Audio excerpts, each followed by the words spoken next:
This year I've been trying to learn Japanese, so I've been using some apps, some workbooks, and I've tried to speak with a few people from Japan. But I know immersion is pretty important from my experience in learning Italian. I got that experience by actually living in Italy. I don't currently live in Japan, so I challenged myself to watch as many Japanese movies as possible this year. And like a psychopath, I kept track of all of the movies I watched. I don't know if anyone else would be interested in this, but I know I personally enjoy videos and finding recommendations about movies that I've never heard about before. So get comfy, hit that subscribe button, because we've got a lot of movies to talk about. I watched 116 Japanese movies this year, and although I don't think scores are the most important part of reviewing movies, I did give each of the movies a score out of 20 based on 4 different categories, just to give some semblance of order to my list. So if you're short on time, or just want to get to my actual recommendations, I'll put chapters in the video description so you can skip ahead. I'd say that around 14 out of 20 is where movies that I would actually recommend start. And anything below that I probably wouldn't recommend watching unless you were really into cinema or wanting to see as much as you can from Japan. In terms of how I chose the movies, I know you might be thinking, hey, this guy wants to learn Japanese, this guy's a weeb. Kind of. I mean, when they asked Roger Ebert, the guy who invented Rotten Tomatoes, about anime, he said, shit's gas. I do like some anime, but like we all know that one person who wants to go to Japan, you don't want to be that guy. I don't want to be that guy. So I did my best to try and find a lot of live action movies, especially because a major part of why I was doing this in the first place was to hear some actual Japanese in action. I also did my very best to try and find movies spread out across time, and I think I did a pretty decent job of seeing some movies from several decades. I was actually pretty surprised when I looked at the chart because I had figured I would probably see more movies from the 80s and 90s, but it looks like there were actually more from the 2000s. Anyways, hesitation is defeat, so let's not waste any time and just chop that pinky off. So the lowest score I gave to any of the movies was a 5 out of 20, and the first one to get a 5 out of 20 was 2018's The Outsider. This movie was so boring. It kind of sucks because it had a decent premise. In this one, there's a POW from World War II and he kind of gets stuck in Japan, finds a place with the local Yakuza. He then climbs the ranks of the gang, but a lot of things feel off. The first time I watched this, I didn't even remember it was set in 1954. Things feel off in just so many ways, like the bar girl automatically accepting a tip, the way people act and speak in the sets are just all strange. The story doesn't make sense and it feels kind of like AI. And Jared Leto definitely curses the movie with his psychotic, robotic acting with long stares that always look like he just needs to shit himself. Then we've got the first Akira Kurosawa on this list, 1944's The Most Beautiful. I watched this movie because I actually gave myself a challenge where I wanted to start watching every single movie by Akira Kurosawa. However, this one didn't really strike my fancy. It's a propaganda film about women operating a periscope factory in World War II. I knew this one would be corny when the movie starts with the introduction of a quota increase, where men must do 100% more and the women must do 50% more.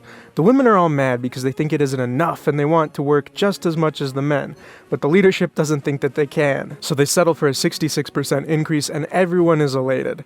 The movie starts with a lot of brain-dead, standard propaganda stuff with people weirdly happy to work, laughing at nonsense, singing, marching, and so forth.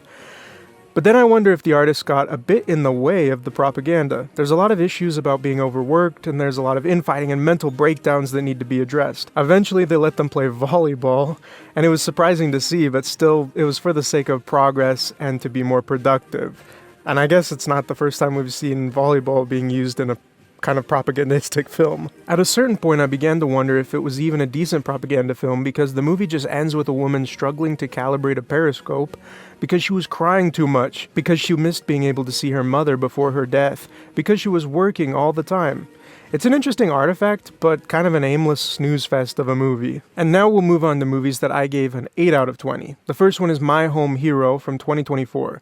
This is the only movie that I did not finish on my list. This movie is about a father who keeps committing murders to try and protect his daughter who has become a police officer. The concept sounds super cool, but the execution was really off for me. I was expecting to like it, but I really didn't. In fact, this is the only movie out of all of these that I did not finish. I felt like the tone was all over the place, and the acting and action were awful, just abysmal. I made it about 1 hour into this movie twice, and just zoned out or fell asleep both times. It was very uninteresting to me. 1977's House. House is a very camp horror movie that covers a pulpy tale of a bunch of schoolgirls going to a haunted mansion. I feel conflicted about this one because this movie could have been entertaining for the bizarre editing and special effects. It was definitely super colorful and zany. Unfortunately, any potential enjoyment for me was kind of tarnished by how creepy the movie was. And I don't mean spooky. I was already nervous when it started because the main cast was a group of high school girls, and one of them was already in love with their creepy teacher. And things just kept getting worse with the unnecessary nudity and exploitative scenes. It was so weird and had some interesting ideas for a horror romp, but I don't really feel like I can recommend this one, especially when I started doing some research and it seems that some of the girls were underage by Western standards, and at least one of them was uncomfortable with her nude scenes. I mean, when they asked Robert Eggers about child exploitation, he said, "Shit's ass." The next one is from 1973, and it's part of a classic series, The Battles Without Honor and Humanity. I actually challenged myself to watch this entire series. I know when there's 3, it's a trilogy, but when there's like 5, is it a quintilogy or a pentilogy? I don't know. Anyway, I watched all of the original Battles Without Honor and Humanity. This one was Deadly Fight in Hiroshima. And this one had a decent enough start, but things went downhill pretty fast. This one had a hard time maintaining my attention, and I started getting really bored towards the middle. The main character Shoji doesn't really grow. They're sort of a lost cause, really unlikable, and with an underwhelming end. There were still some funny bits, like the super chaotic tattoo parlor fight where like 100 shots were fired, but there were only like 2 deaths and 8 injuries. Hirono gets pulled back into the game, which is really disappointing and felt uncharacteristic. There was one character that really carried. Katsutoshi was this like unhinged crazy character, and he did a great job and seemed like he was having a ton of fun playing his part. But ultimately I think he was underused. There were still some funny bits like the dog cooking scene. There was some action, but it was still goofy and floppy. The visuals were alright, but it even felt like a bit of a downgrade from the first movie. Then we've got 1974's Battles Without Honor and Humanity, Police Tactics. But this movie was extremely disappointing to me. The buildup of the last movie in the series is wasted, and instead of like an eruption of violence, there's just a lot of talking and scheming. There's some action, but a lot of it feels irrelevant to the core strife between Yamamori and Hirono, which is really the interesting part of the entire franchise. There's a bunch of uninteresting characters that are introduced and maimed or killed, but it definitely feels like filler, and the creators were kind of stalling. Then we've got another Akira Kurosawa. We've got 1946's No Regrets for Our Youth. This one was a huge downer, but often in a dragged out and melodramatic way. I think it's an important artifact of anti-war and anti-expansionist ideas during World War II from a Japanese perspective, but I can barely remember anything from this movie. There were characters, but they were pretty pedantic, and it's cool to see a depiction of a strong, more independent woman in an old Japanese movie, but the themes in the movie were a bit too heavy-handed to me. Now let's move on to the 10s out of 20s. First up, we've got 2001's Ichi the Killer. This one was a deranged, perverted, ultraviolet, masochistic movie. I really enjoyed the music and colors, and Kakihara's design is iconic, but unfortunately a lot of the perversion and ultraviolence was just a bit too much for me. Like, I just started getting fatigued halfway through the movie. There were quite a few things that made me laugh, and many of the shock scenes were definitely effective. Like, I feel like everyone who sees this movie probably has at least one scene where they're like, yeah, that one's stuck in my head. But overall, the story just seemed like a gross edgelord show without any payoff. Then 1982's Iruzumi, Spirit of Tattoo. I love the traditional style of Japanese tattoos that evoke that kind of ukiyo-e style art. So I tried finding a movie where the characters had tattoos like that, and I stumbled onto a movie that has one of the dumbest premises I have ever seen. Basically, an upper middle class guy has a tattoo fetish, so for his wife to be complete, he decides for her that she's going to get a tattoo. They finally get this guy to come out of retirement because I guess he's like the best in the game, but he has a condition. He's got to be able to do it using his special method. What's his special method? Take a guess. Wrong.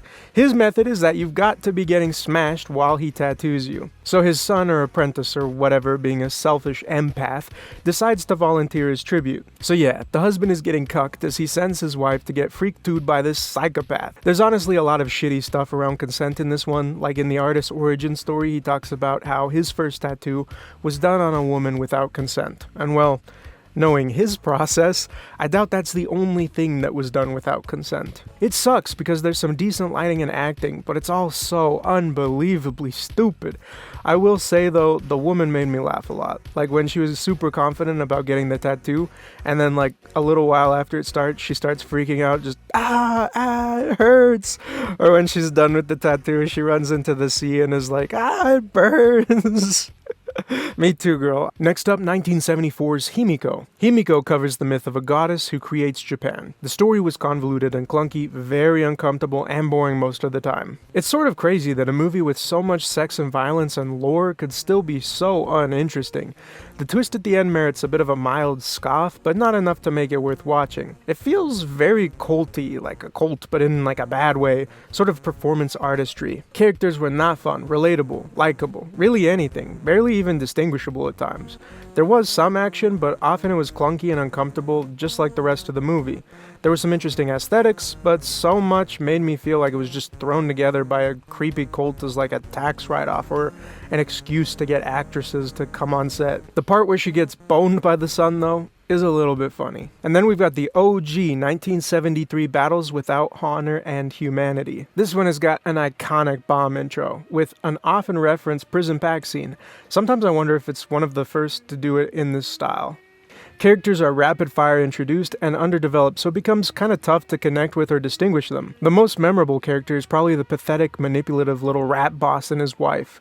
Some memorable moments and nice framing in the movie, and the lighting and composition is a bit of a mixed bag, but style-wise, the visuals are nice enough. There's a decent mix of action, but a lot of it is a bit goofy, with the same insane music track played over and over again, with people flopping and flailing around. The story is some standard gangster movie stuff with some really funny set pieces, like the bosses groveling or them trying to cut off the finger. While the main character does develop, and there seems to be growth or a message, I honestly would have preferred if he just went mad dog crazy and just murdered everyone. It would have been far more entertaining. Then we've got the first Ozu I've seen, 1962's An Autumn Afternoon.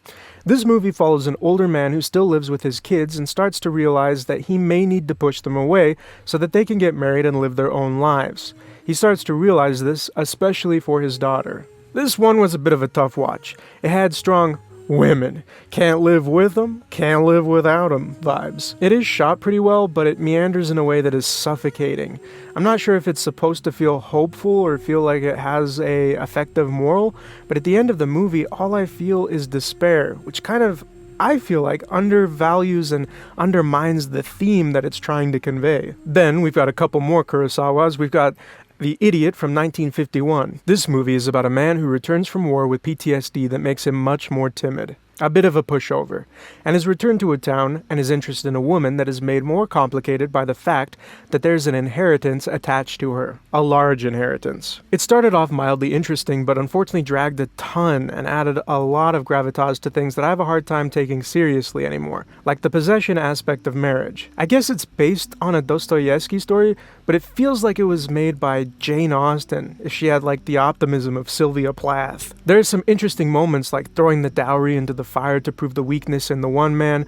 Unfortunately, I feel like the story misses its aims and falls flat because the protagonist never does anything to convince me he actually is good. It's kind of like the nice guy fallacy that just because you aren't overtly aggressive means that you're somehow good. Also, his obsession with the woman seems concerning, and equally his reasons for his obsession seem shallow. I was also disappointed that again, a woman's death, this time a murder, was used as a weird tangential accessory to a weird plot goal. It was frustrating that it felt like the takeaway of the movie was to be that the girl left alive was the idiot, because she was a little meanie when almost everyone else in the show was being consistently awful and just genuinely evil. Very melodramatic and a mostly uneventful film, but there were some nice shots, like the bridge with the train and the scene where she like covers his eyes are kind of cool. And 1948's Drunken Angel. In this movie, a rebel without a cause gets seriously sick and needs to humble himself to get the help of the town doctor. The whole swamp pit paralleled to the town and the people was sort of interesting, but I wasn't a huge fan of the message or the way that it was executed. The characters were vibrant and were entertaining to watch at times, but there wasn't much development, and the character that did seem to grow meets an unfortunate and abrupt end. The small amount of action that does happen is goofy, and the conflicts between characters are repetitive and often uninteresting. The movie has some nice shots, but overall isn't too visually stimulating. Now we'll talk about the movies that were 11 out of 20s for me. Beyond the Infinite 2 Minutes from 2020 was another time loop movie out of Japan, so I had high hopes for it because I enjoyed other things like River, and I'd seen a lot of people recommending it online. It's also a one-take movie, which is pretty cool. I remember when I was in university I got really into one-take movies for a while, and I watched a bunch. I specifically remember one where a woman had like a bomb collar, and I actually liked that one. Anyways, in this movie a cafe owner discovers that the monitors in his upstairs room and the cafe are connected, but with a 2-minute delay. This basically makes it possible for them to time travel in a way. I think the strongest thing about this movie is the way they work with the limited concept. Time loops are cool, but sometimes the extra conditions can really limit what's possible, and this one felt like one of the most limited I've ever seen, as the delay was limited to just the device, that was limited to one location, and limited to just 2 minutes. I started to get worried with how limited it was, and sure enough, not much happens or is made possible for the first half of the movie. But then, one of the characters does something very interesting. By placing both of the screens towards each other, they can essentially make their view into the past much deeper. This makes for some fun bits, but unfortunately they felt the need to really hit the viewer over the head with it, so they repeat explanations over and over again, which I think contributed to this movie feeling pretty long to me, even though it was just over an hour. Also, I think because of the one-take nature of the movie with the time constraint, all the actors felt like they were really trying to deliberately stay on beat, so everything felt clunky and hokey, which isn't the worst thing because the overall story was just pretty silly in itself, especially the climax fight scenes. Overall, it was a really cute one, but for me, it never got past just being a gimmick movie. Then 2020's A Family. This one covers a 20-year period of a boy that loses his father, and then becomes adopted into a Yakuza gang, and develops a sort of father-son bond with the boss. There's some good acting, a great setup and story premise, some characters are well enough made, but the trajectory of the story doesn't really allow for any satisfying payoff or worthwhile development. It's super depressing, very worst-case scenario, kind of like a Requiem for a Dream-style cautionary tale, but for Yakuza, which is not really what I'm looking for when I'm gonna watch a Yakuza movie. There's some decent action, but the storytelling definitely seems to be the focus. Well shot, but nothing too stylish. And 2015's The Whispering Star. I watched this movie because I saw a TikTok where someone was saying that they think they found what was pretty much the primary inspiration for Kojima Productions' Death Stranding. Now that I've seen the movie, I can say that I think that they're wrong. Sure, there is a delivery woman, but the theme and basically everything in the movie is different. It has a super interesting premise of an android being tasked with delivering packages between planets now that humans are endangered, in her spaceship that resembles a vintage flat. The movie has some nice shots, and I almost appreciate the quiet, inhuman nature of the movie and the crunchy, low-budget sets. But unfortunately, they don't do much that is interesting with all of these assets. I seriously had to rewind a handful of times because I was just lulled into sleep by the movie. It's got good ideas, but the contents are maybe a little too art house for even me. Speaking of being lulled to sleep, we've also got 1986's To Sleep So As to Dream. This movie was kind of a weird one. It revolved around a private detective who just eats boiled eggs non-stop, and who is hired to find a woman that seems to be trapped in an old movie. Here's the catch though.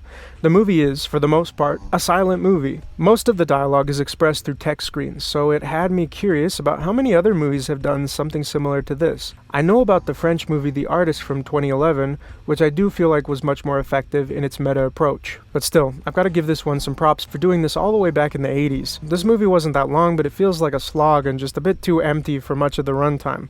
There were some funny bits and also a moment where they are guided to the other world by a top that kind of made me wonder if Nolan has seen this one. And 1976's Yakuza Graveyard. This one's a classic gangster and cop movie. I love the old title sequences.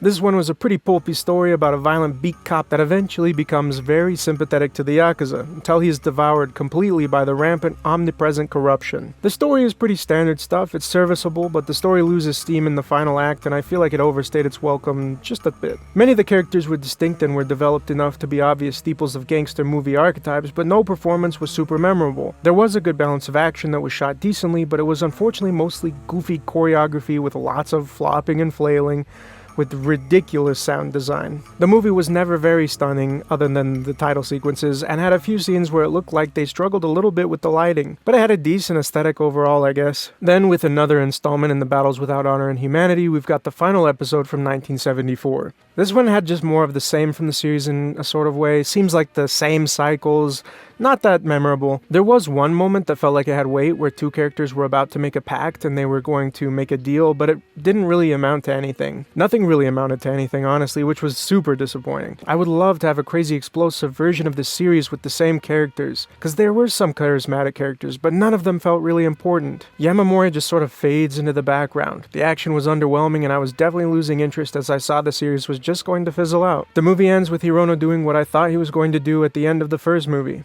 Just walking out. The aesthetics are about the same as the rest of the series, decent, but nothing remarkable. And 1960s Jigoku. I watched this movie because Hideo Kojima said that it really scared him as a kid. I can definitely see it because this one had a wild end. This movie revolves around a man who seems to be doing well in life. He has a beautiful fiancée, but it turns out his soon-to-be father-in-law committed a sin during the war that has now cursed the entire family and brought a devil into their midst. I can't say this was an enjoyable watch. It was like more than an hour of watching people be shitty.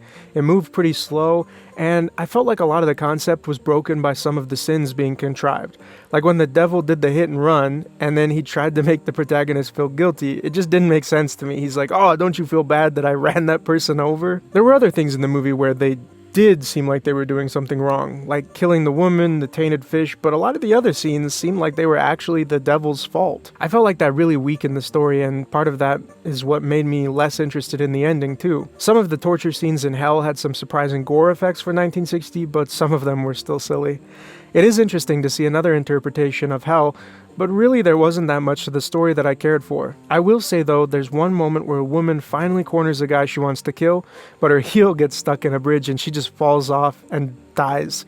It's hilarious, but the effect of her falling into the canyon was one of the best person falling into a canyon scenes I've ever seen, especially from such an old movie. It was impressive. Then, some people might be upset about this one. I'm putting 1954's Godzilla in this section too. Godzilla, an OG monster movie. Maybe the OG monster movie. Perhaps the craziest part of this movie was the fact that it came out less than a decade after the end of World War II. It's always a little surreal for me to watch old movies like this, because you expect them to maybe be more distant or act in a different way, but they end up feeling closer and just so human. It makes it feel almost contemporary. And that always makes me start to think about how basically all of the people in these movies have got to be dead, which just makes me feel strange. Anyways, the models and effects were admirable for the time, but every part of this movie is honestly a little dated. Not bad, very decent, but definitely dated. The next one is, I believe, another Kurosawa. This one was Scandal from 1950. This one revolves around two celebrities that are falsely scandalized by a tabloid publisher and their efforts to litigate these articles. The movie had a nice start, but got boring pretty fast.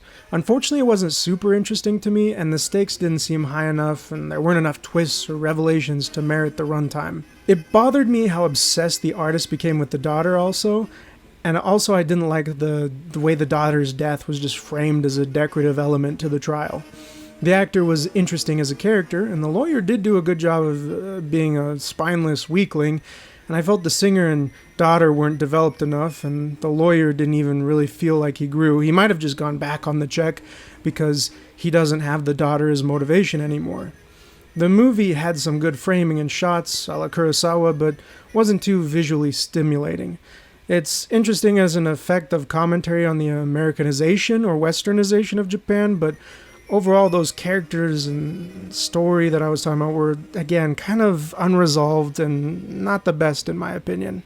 Then we've got 1949's The Quiet Duel, another one out of Akira Kurosawa. This movie is a tragic tale of an honest and good doctor who accidentally catches an STD through a cut that happens while he is performing a surgery. A bit of a downer, but it has an interesting presentation that explores sacrificing personal desire for the benefit of others. I appreciated the way the problem was introduced. Some of the characters had some expression and development, but most of them were pretty flat and typical. The movie progressed slowly, but it makes sense as a lot of it was about this personal and internal conflict and romance. The movie had some great framing and some scenes with compelling lighting, but wasn't always interesting in its presentation. and 2021's Inuo. This movie revolves around the partnership of a deformed dancer and a blind musician. The movie is a rock opera and seemed to have a modern interpretation of more traditional music and folk stories. This all sounds great, but unfortunately I feel like the idea was not executed very well. The music is crucial to this type of movie, and I just felt like the songs were often uninterestingly repetitive and couldn't really stand on their own. Plus, much of the art and animation was also a bit lackluster. When I read the description of this one, I wanted to love it, but I just couldn't. Let's talk about the 12 out of 20s. 2007's Maiko Han. This one was a recommendation from one of my Japanese friends. Her favorite kind of movies are Adam Sandler movies, and I'd say this one definitely has the same flavor as some of his early comedies. It's about a guy who develops a fetishistic obsession with geishas after a field trip to Kyoto. He grows up to be a loser and abusive boyfriend until he decides he's going to succeed in life no matter what, so he can be able to afford geishas. It leads him on this crazy Forrest Gump-esque path to success. The movie was really insane and did have some funny bits, but personally, a lot of the jokes that you would find in Adam Sandler movies or the insert movie comedies aren't exactly my style. So this one definitely didn't get a spot with my favorites, but I can't deny that it was a wild ride. 1998's Spiral from the Ringu series. I do love much of the atmosphere and aesthetic of 90s J-horror, but those things could not save this movie for me. This movie was supposed to be the sequel to Ringu, but I guess it received such a negative reception that they had to rush to create a completely different sequel. The movie has a strong, disturbing start, but then gets a little funky and tries to over-explain the curse. Most of the criticisms I found were that people didn't appreciate the sci-fi elements, but what I didn't like was how horny this movie was. Sadako is sexy now? Someone saw this and was like, yeah, I wanna fuck the shit out of that thing. I even wonder if Rebirth Sadako inspired Maria in Silent Hill 2, because I know her outfit is directly inspired by another actress, but I don't know, the vibes just kind of seemed like Silent Hill 2 when I saw her. The ending is pretty goofy, and I'm glad that they made a different sequel. 1985's Typhoon Club. I was actually really looking forward to this movie because it has a super nice cover, and I had heard that it was basically the Japanese Breakfast Club. Essentially, the movie takes place over the course of a little under a week. It happens in a rural suburb and follows some of the middle school students. The entire time, a big storm is approaching that eventually causes a group of the students to be alone at the school. While it does seem like there are a couple of moments that actually touch on the brutality and vulnerability of youth, like the girl being taken shopping by a college-age loser, outside of that, I feel like my initial hesitation at the first scene was merited. I feel like there's something wrong with the way the kids are presented, especially the girls. The movie starts with this wild gathering of girls that seems like a locker room legend, which turns into violence against a peeping Tom, then into an awkward CPR scene. I don't like how much it seems like the movie really wants to watch the kids undressing and being undressed. It feels less narrative-driven and more like a perversion on the part of the creator. There's also an attempted scene that doesn't really feel all that well handled. Just like most things in the movie, in my opinion, I can appreciate when a work isn't preachy. But a lot of the love I see for this movie online talks about how the movie was brave and brutal, how it tackled so many things. Sure, the movie shows a lot of things, but in my opinion, that does not equate to tackling those things. Especially when it feels like the way that they are shown is indulgent. I will say though, there were a couple parts that made me laugh, like the teacher's class being interrupted by his crazy girlfriend's parents, and the scene where the kid decides that for them to sober up and grow up, one of them needs to die, so he just eats himself out the window casually. And 1974's Lady Snowblood, The Song of Vengeance. This one is the sequel to the original Lady Snowblood, and it was a lot less interesting to me. With the original driving force behind the Lady Snowblood story being resolved, she exists on the run, until she is captured and forced to work for the secret police. There's a pretty undercooked romance that's supposed to be tragic, but none of the story really gripped me in this one. Also, the action was somehow even more flippy-floppy in this movie. It was really awful. For me, the only redeeming factor of this entire movie is just the quality visuals, some good framing, colors, and costumes. Then we've got some more Akira Kurosawa's. We've got 1945's The Men Who Tread on the Tiger's Tail. This movie was about a general and his men trying to escape a conflict zone, and their solution is to try and pose as monks. It's a pretty fun concept, and the way it's presented is very theatrical. There were distinct characters with a lot of personality, suspense, and charm. Not much action, mostly a drama and sort of a cheeky little battle of wits where the vassal is trying to prove that they really are just monks and porters. There is some good humor, and some great costumes. And it does end absurdly and abruptly. And 1945, Sanshiro Sagata Part 2. This one starts pretty goofy. Pretty interesting seeing white people in an early Japanese movie. There's some why ayada and you son of a gun. The premise and story are pretty good, with karate and boxing being introduced as a threat to judo. I enjoyed the comedy of the boxing prize fight and like the ref trying to grab Sanshiro's arm and just getting tossed. I also like the transitions showing the pupil's growth and a lot of the humanity in the story. This one still has a lot of lighting issues, and the final fight was really jank. I appreciate what they tried to do with the opponent chopping down the tree with his hand, but everything was so slow and clunky and awkward. And in usual Kurosawa fashion, the movie does have a lot of good framing. Then we've got one that I actually saw in theaters, 2025's Gundam Quacks! This one was my first foray into Gundam. I guess this movie is supposed to act as like a transition from the old style Gundam to this new vibrant take. I honestly like the segments that juxtapose vintage space opera and modern mecha, but what I didn't like was the protagonist's intro. Just very gross. Completely unnecessary. I really don't know why they would do this, especially in the Big 25. There's like no reason. And that intro did set the tone for a lot of how this character is treated throughout the movie. It kind of makes me think of how some of the Evangelion weirdness just ruins the masterpiece that could be. Other than that, the show was pretty awesome in its spectacle, but the story felt like just a taste, which makes sense because I guess this was one of those just like series previews. And Liz and the Bluebird from 2018. This movie is about a girl who is struggling to think about her future in high school. She's very timid and passive and really becomes attached to another more lively and popular girl. I really had hoped I'd like this one, but I just didn't like it that much. Maybe it's just because I'm not the target demographic, but I feel like I've been able to relate to some other media and resonate with other media that was meant for female or had a lot of girls love coded stuff. But something about this one really rubbed me the wrong way.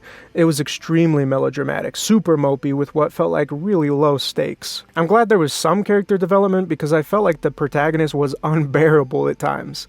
I appreciate the themes against possession and being able to let people go, but man, I did not enjoy actually watching the movie. The visuals were pretty decent, but just not enough to carry the rest of what was happening on screen. Now for some lucky 13s out of 20s. 2023's Lumberjack the Monster. This movie was about a lawyer who survives an attack from a serial killer and becomes intent on getting his revenge.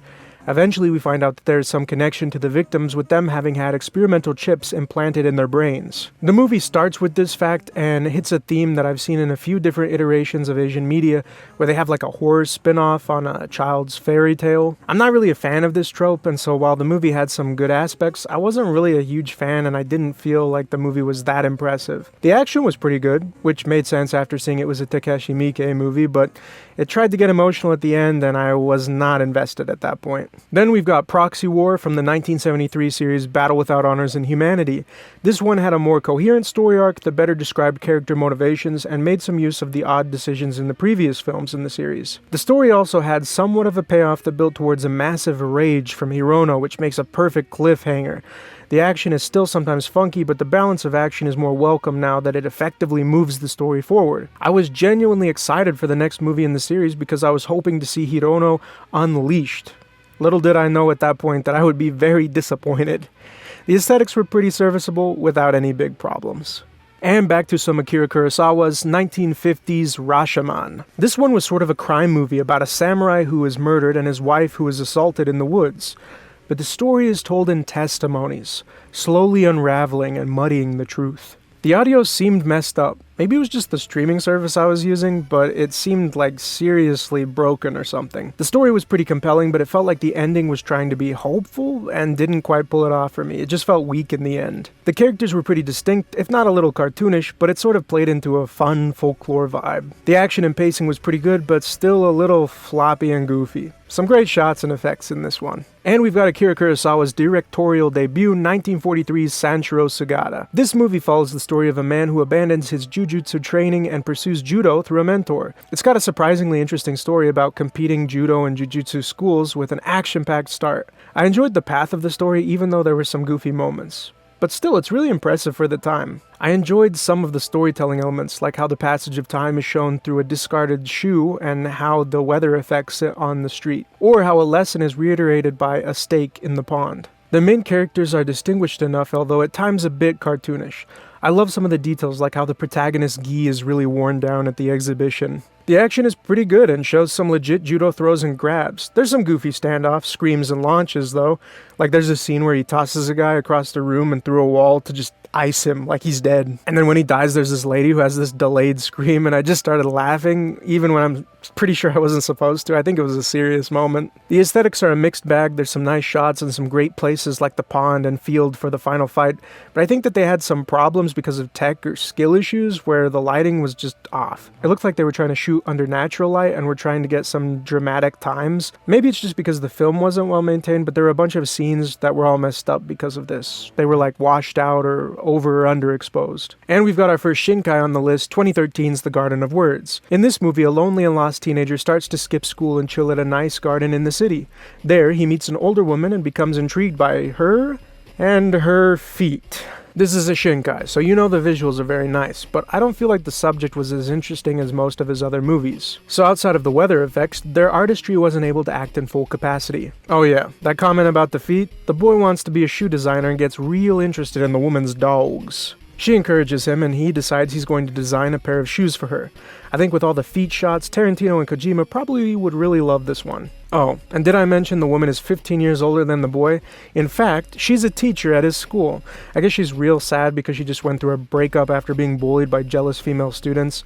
I do actually enjoy the themes of loneliness and connection in the poem that is shared, but I honestly feel like it's undermined by a lot of things. I see a lot of people who get mad when people try and bring up grooming or claim that their relationship was a little inappropriate, but I also feel like what was going on was a bit sketch. I think it's disingenuous to say that there was nothing wrong with what was happening, especially if you imagine the story with the genders reversed. Him being so inspired by her feet, the long shots, him holding and measuring her feet, her inviting him to her apartment are all a bit odd in my opinion. Yes, she does reject him, but she also embraces him. It's all non-sexual, but it does get very intimate. And I get that this kind of plays into forbidden love or whatever, which can be alright for stories, but I don't know. I can appreciate things like The Graduate and Lolita, but if someone who's like, those are my favorite movies, they're masterpieces above all others, then I'm kind of like, why? It's just a little bit sus. And another Shinkai, 2007's 5 centimeters per second. This Shinkai is about a few friends that have a crush on each other being separated when one of them moves. The movie then depicts how they fall out of touch and their connection grows cold. I felt like the movie dragged on and was just a lot of melancholy melodrama without much substance. I just wasn't invested in the relationship of the kids, which I feel like is pretty fair. There wasn't all that much to the relationship, it was kinda shallow. And that made the story feel pretty lame, and I just couldn't get into it. The visuals were pretty good, typical lovely Shinkai stuff, but they didn't cover as many places or weather, so still not the best in that fact either. And now, scores of 14 out of 20. 2023's The Village. This one follows a man who has taken a crappy job at a landfill to pay off his mother's gambling debts to the Yakuza. Of course, him being able to pay off the loans is basically impossible, and the culture of workers on the landfill is awful, so he lives a miserable existence. This is all turned upside down when he meets a childhood friend, and they begin a romance. She encourages him and he starts to find success, but the toxic town seems cursed and isn't going to let him go that easily. I thought it had some good visuals and an interesting start. I love all the analogy of the town being poisoned, like the landfill, gambling, and attitudes of the people. But I wasn't that interested in the romance. I didn't feel like it was that good. It really made the last half of the movie less enjoyable for me, and I wish they had taken another path to its conclusion. But I do think that stories like this in Eddington are kind of important when a few rich people try to play with the earth in our lives. And 2022's Hell Dogs. This movie has got some infernal affairs things going on, but doesn't focus as much on the story. Instead, it feels like most of Hell Dog's soul went to the action. And it has some good moments, some really great settings. The plot isn't too deep, but still with a couple of emotional beats. It's got that standard undercover dilemma movie with a black hole mad dog bro. The protagonist is super handsome and the leading lady is gorgeous. Some characters are pretty goofy, but at least interesting. Good fights and action, but nothing too mind-blowing or memorable. And 1999's Ringu 2.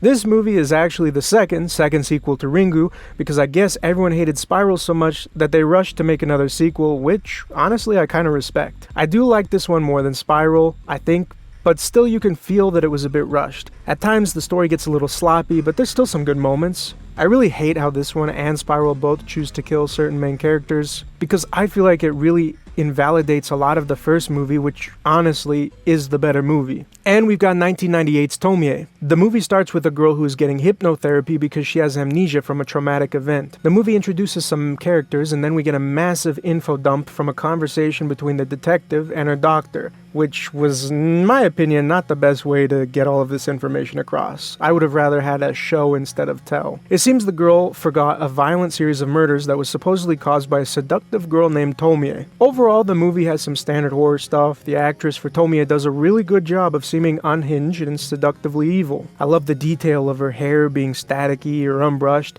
and there's some memorable things like the umbrella death. But it mostly wasn't much of a standout movie, and the ending is very silly.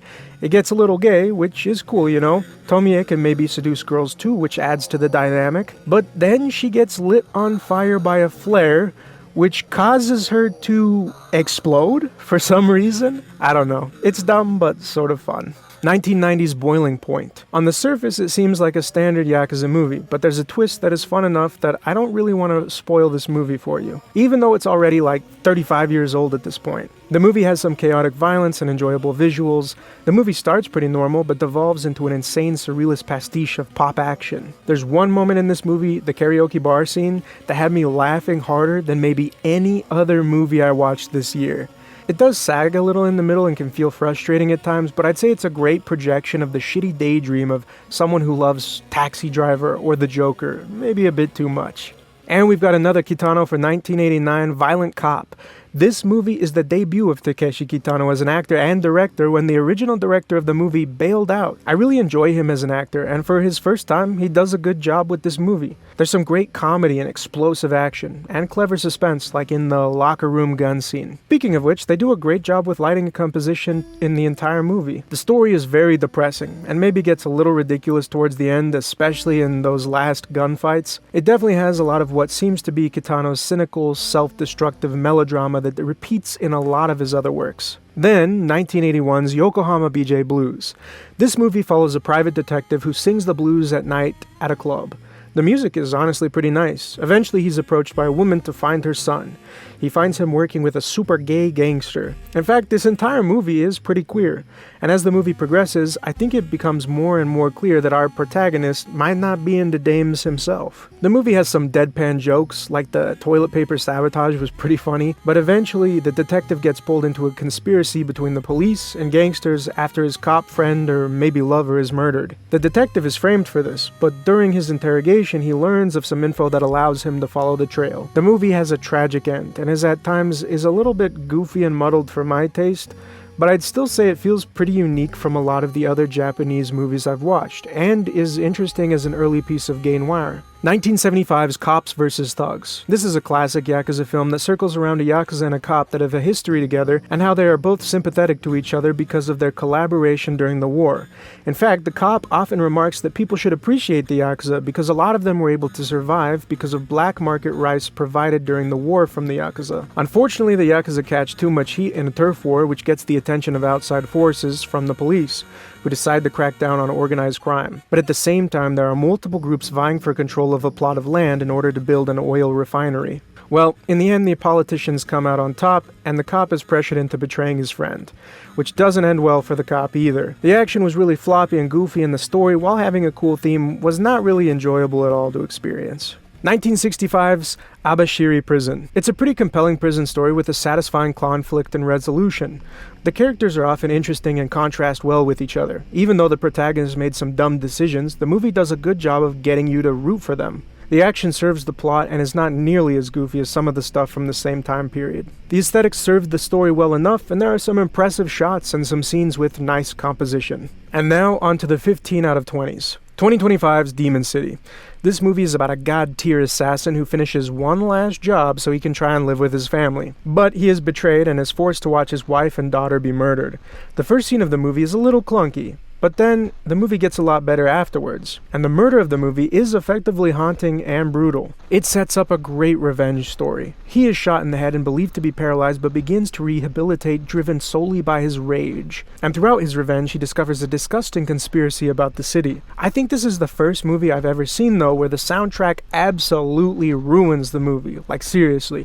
This could have been a real quality action flick if it weren't for the absolute shite music. So many moments are scuffed hooked by the backing tracks. It's too bad because the movie has a serviceable story and characters, with an interesting if not somewhat predictable twist, some great action and choreography, and truly wonderful sets and setting engagement. I actually hope they release a remaster of this movie with just completely different soundtrack, please. And 2023's Badlands.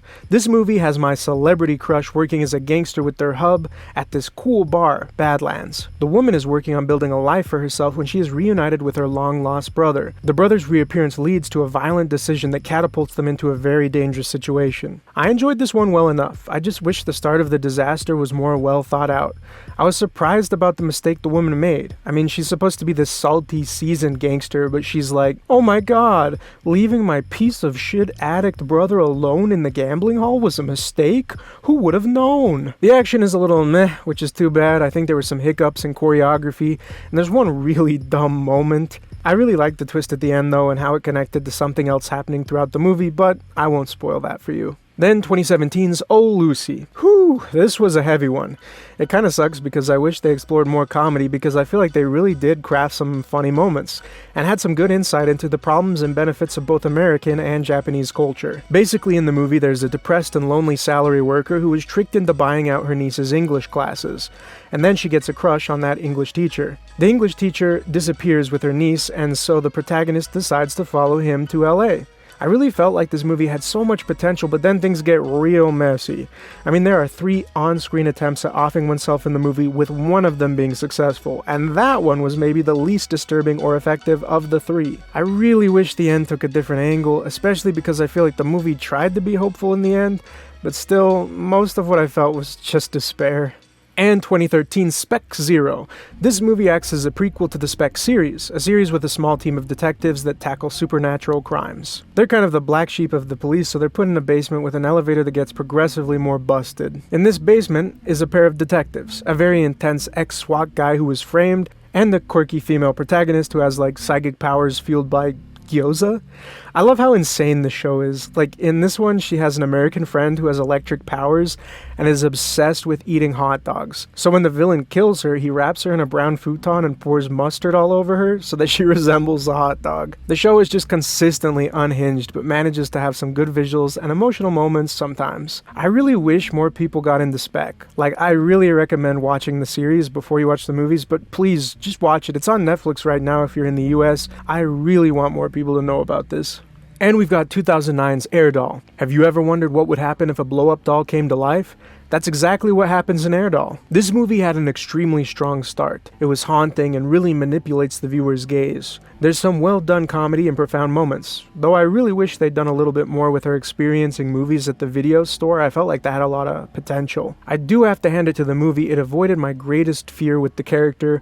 I was really worried she would never confront her owner and that her side story would turn into just like some sort of a meet cute. Luckily these things don't happen, but the film ends with a mostly pessimistic, tragic finale. I think I was hoping for some insider heart, but instead this movie just feels like a dirty mirror.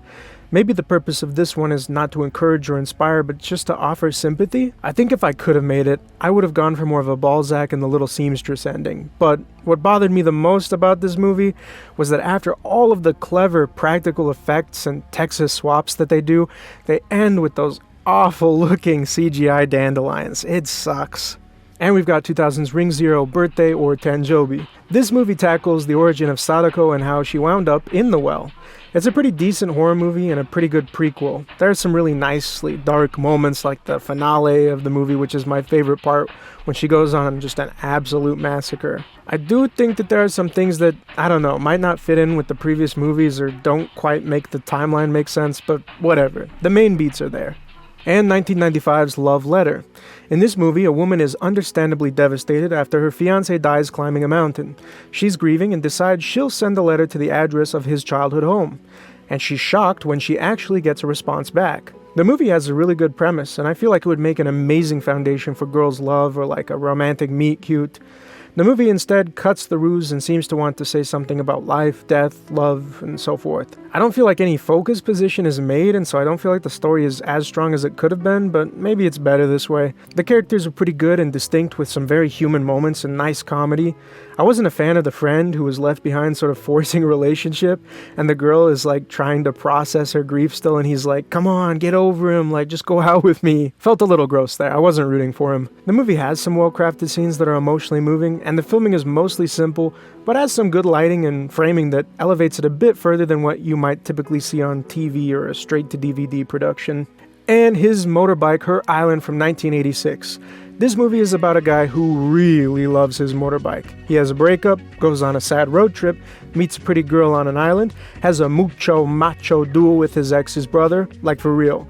This movie has a duct tape deathmatch motorcycle jousting match. Hell yeah, brother. Anyways, eventually he sees pretty girl again in an onsen, and the tension is strong. They're both hot people doing a bunch of dumb stuff, then she gets a bike, steals his bike, Most of the movie is just a very dumb but pretty ride. The movie looks good in its color and black and white, although I don't really feel like the black and white is warranted or necessary.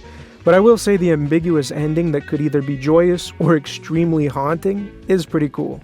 Next up is 1979's Demon Pond. Demon Pond is a fantastical movie that's almost a horror disaster movie. I guess it was based on a play from 1913, but it does a great job of feeling like an ancient legend. The movie has a great start and slowly drags the viewer and character into this surreal village. There's some great artistry in the shots, but once the movie approaches the climax, the action ends up being the same old goofy, floppy, floopy flailing. The flood scenes are sometimes a little janky, but are mostly very impressive. Especially the final scene, they really make it feel like there's just an insane amount of water pouring. 1973's Lady Snowblood. This movie follows a character that was birthed by her mother in prison for one sole purpose: revenge. Something I've really got to respect about this movie was how interesting and visually striking the introduction and exposition of the character were. This is the movie that everyone harps on about Tarantino using to create Kill Bill, but now that I've watched both, I can see how he was inspired, but they are both very different things. The movie had some great settings, color, costumes, and framing, but a lot of the action had hokey choreography. Also, her training montage got a little silly, like when he stuffs her in a barrel and says, "Good luck, fucker," and kicks her down a hill. And something I hate about this movie is the child nudity scene that is completely unnecessary. It's just gross and awkward. I'm sure some people will say, oh, they don't show everything, it was in the source material or whatever. I don't care. It just sucks. And we've got 1964's The Shape of Night. I got this movie from Radiance because I saw that it was considered a precursor to Wong Kar-wai, and I love me some Wong Kar-wai. I can see it. The intro sequence for the movie is stunning, and a lot of the costume design and night lighting is really good. Unfortunately, this one is a really hard watch. The premise is about a sweet girl who feels sort of directionless in school and gets her first job working as sort of a bartender. I don't know, she doesn't seem to actually make any of the drinks, she's just handing them to the patrons, I don't know. Anyways, she meets a handsome guy and falls for him. Turns out he's a low-level Yakuza piece of shit who's addicted to gambling. He starts taking more and more of the girl's money, and it's never enough. Eventually, he pressures her into selling herself to an old man. She's obviously traumatized, but he's super abusive. She tries to go back home, but her family isn't super welcoming. She gets convinced to go to the Yakuza office where there is a gang, and that kicks off the point of no return. The woman accepts her fate and lives as a prostitute, being pimped by her abusive, crappy boyfriend. Eventually, in a turf battle, he gets stabbed in the pee-pee, so then pee-pee no work anymore, so then he starts being a little bee. He's still pimping her, but he does the laundry and cleans the floor sometimes. The woman expresses that she has become addicted to his abuse and hates that he's pitiful now, and with him being pathetic like this, she feels like she can't leave him. This eventually leads her to take him out of the picture, and that's where I get kind of weirded out by the movie. Because there's like this voice of a judge or God who's like, "Are you happy now?" And she's like, "No." But I feel like she was the victim, and he did so many horrible things. Like when he breaks the cat jar, I was like, alright, it's on site. So while it is often a pretty movie, it's kind of tough to actually recommend this one because it is miserable and just, I don't know if the theme really comes across very well. Then 1964's Onibaba. This is another one that I watched because a lot of directors were talking about it, and Kojima said that it was another one of those movies that scared him as a child. The movie is about a mother and daughter that are living in a field of tall grass with a deep pit during a period of war. They are struggling to survive, and so they begin to trap and kill people, then dump them in the pit. The woman, especially the mother's justification for murder, becomes increasingly stretched as what she deems necessary for survival changes when her daughter becomes seduced by a man who lives across the field. The film had some little speeches about war and class, but I'm not even sure that was the main theme of the story. It honestly felt like the movie wasn't super pointed, but turned into something that felt like a folktale horror with The Mask. I think the main redeeming part of this movie for me was the style and way it was shot. The quiet start is cut by the title drop and jazzy intro song, and it's just awesome. And the way this movie used black and white seriously impressed me. I'm curious how much of what we see is like natural light, because the way the grass and pit are shot are just so distinct and illustrative. It really stands out from a lot of movies even now, where everything in frame is technically created by people, but still it often just looks like blurry slop. So what this movie was able to accomplish is genuinely impressive. And 1949's Stray Dog from Akira Kurosawa. This is a great, sweaty, noirish detective story about a young officer who gets his piece pinched. I like the way the story progressed, and the locals and the efforts that are put on display are pretty cool. The characters are well developed and distinct, and the detective has range as he fights to redeem himself. The action is still a little goofy, but not as bad as some of the early Kurosawas I've seen. But still, a lot of flailing. The composition of many of the shots was great, and I really appreciated how they communicated the heat wave, even in black and white. The final standoff scenes are great. And another Kurosawa, 1947's One Wonderful Sunday. This one follows a broke couple who try and do their best to enjoy a weekend together. It was a pretty enjoyable movie, even though much of it is a bit of a downer. The characters are well developed, with the beaten, almost pessimistic man and his optimistic partner. I enjoyed the way the themes of using fantasy and dreams were used to cope with something that is depressing or unideal. There were some slow parts or some scenes I felt lasted too long, and I honestly wasn't a big fan of the way they did the fourth wall break, but overall, I enjoyed this one. Then we've got 2025's Dan Dan Evil Eye. I saw this one in theaters and it was pretty nice, some more good Dan Dan, but nothing about it felt more elevated or subcontained than the anime. I guess this one was one of those preview events, and I think I'm coming to terms with the fact that if I'm gonna see an anime in theaters, I just don't want it to be a bunch of smashed together episodes. So, good stuff, but you might as well just watch the episodes on TV. Then 2023's The Boy and the Heron. This is Studio Ghibli's latest film, and supposedly the last film to be made by this old curmudgeon. Seriously guys, he is serious this time. But for real, with all the AI bullshit we keep seeing, I think we really need our true creators. So I hope this guy keeps making stuff until he keels over. In this movie, a boy moves in with some family in the countryside, and he struggles to fit in. But then he encounters a mysterious heron, and the heron eventually leads him into another world.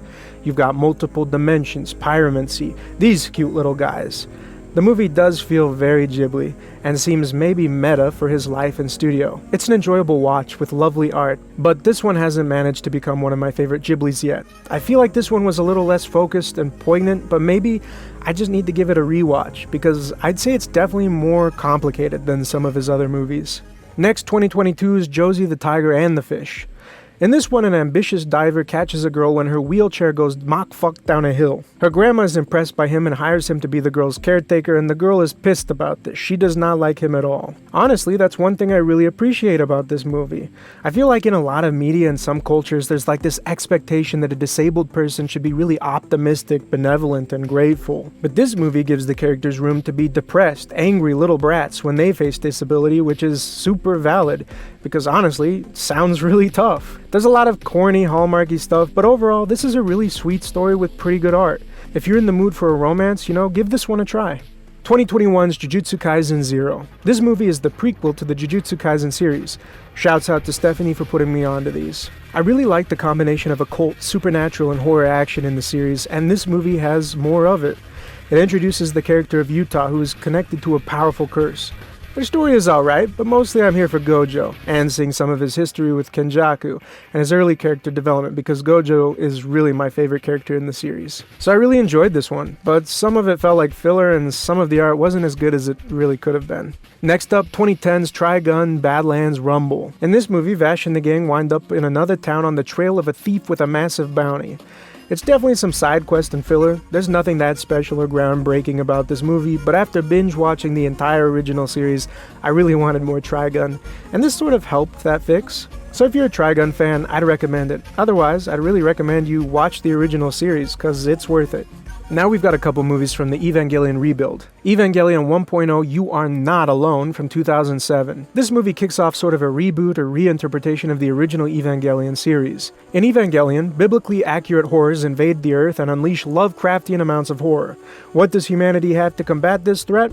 A bunch of mentally unwell, maybe abused teenagers that pilot what look like mech suits but are actually enslaved flesh suit monsters. I'm always very torn about Evangelion because it's got such a cool world, great character design. The characters are really distinct. It feels like there's so much deep lore that the world exists and is different from this one.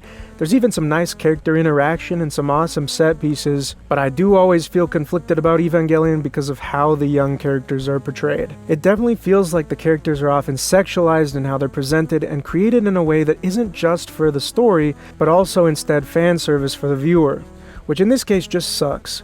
Not to mention, I feel like this movie kind of has to rush through a lot of the events in the series to just catch up to where they wanted to pivot the story.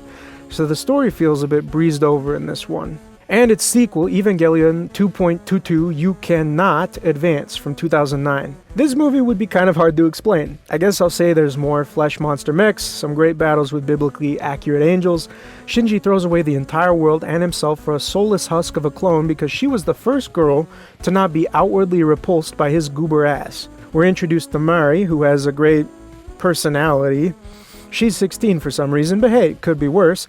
I guess in the novel, she's a genetically modified 7-year-old? What the fuck? Anyways, explosions and fights are cool, anime looks insanely good, but I wish the creator just wasn't such a creep sometimes. 2001's Initial D third stage. Have you ever wanted a street racing Christmas movie? Japan really said, I got you, bro. This is a sequel to the first 2 seasons of Initial D. I know, I'm a little biased because I just love Cargo Vroom. But I will say while the driving graphics still weren't perfect, there was definitely a marked improvement over the original janky computer graphics. I also like some of the touching moments in the movie, like on Christmas, and I appreciate that the leading lady actually fights for herself when being assaulted, when a lot of women in Japanese media just sort of turn their brains off in those situations. And when the music kicks in when Takumi is driving through the snow to the rescue, exhilarating. Now we're at the 16s out of 20. 2023's River. This is a time loop movie, but this one has a bit of a twist. In most movies like this, there are 1 or 2 characters that are truly aware of being in the time loop, but in this movie, the entire town becomes aware of the time loop, which slowly devolves into abject chaos. It's a lot of fun, and there's some great bits, like how one guy is just perpetually trapped in the sauna, or whenever they try to have a meeting, there's this one guy who's long-winded and another one who constantly interrupts so they can never actually finish the meeting. I'm glad the movie went for a false finish because I thought the direction was going to be a little bit lame.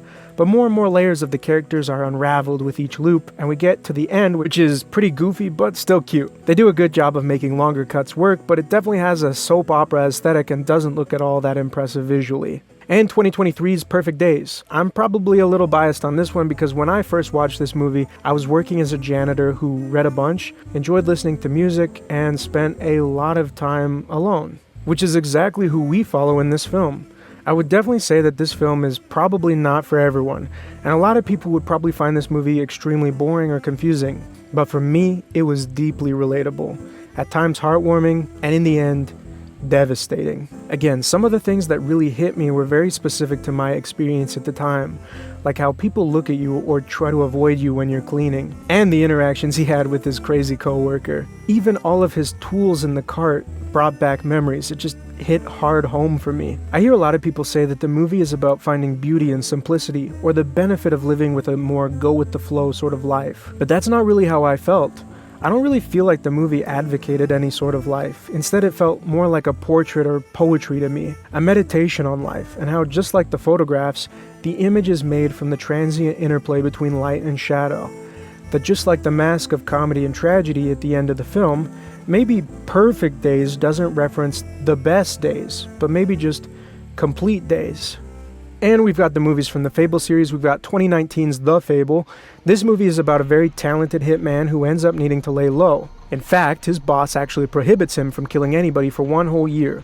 That doesn't sound too bad, except now the protagonist has a lot of old enemies who are looking for him. This movie had some pretty good action and some goofy comedy. Like, the main character loves this really crappy comedian and had no idea how to be a regular human. If you like action comedies, I could easily recommend this one. And ooh, the moment I saw a fraction of the silver car, I knew it was a Skyline, and it is absolutely gorgeous. Then we've got its sequel, The Fable, The Killer Who Doesn't Kill from 2021, and it's about a hitman who has to lay low yet again for a year. In this one, our hitman is really trying to leave the assassin life behind him, which leads him to what I think is my favorite part of the movie. He gets to work at a design studio, and he finds a lot of success as an illustrator because his drawings are so bad that everyone thinks they look really cute, like children's drawings. Of course, things can't go smoothly, so he gets pulled into needing to rescue a woman and confront someone hell-bent on revenge. I know that the entire premise is that he doesn't kill people anymore, but I'm pretty sure at least a couple people died in this one. Again, the action is good, and there's plenty of silly moments. Next, 2018 Shoplifters. In this movie, we follow a makeshift family that lives on the outskirts of Tokyo. They discover a neglected girl and adopt her into the family. The family is really poor and struggles to stay afloat. They definitely use some thievery and illegal ways to survive. Eventually, though, the family has a run-in with the police, which challenges the status quo. The movie had a pretty unique concept and effectively conveyed its message. The writing and the acting both do a good job of expressing a complex but contained narrative. It's pretty dark, but still has its charm and heartwarming portions. It had a lot to say about family and challenged the validity of a given versus chosen family. The characters are distinct and feel real and relatable in some aspects. I do, though, think it's funny how there's a bunch of jabs at the mom being super plain, like my guy. That is the Sakura Ando.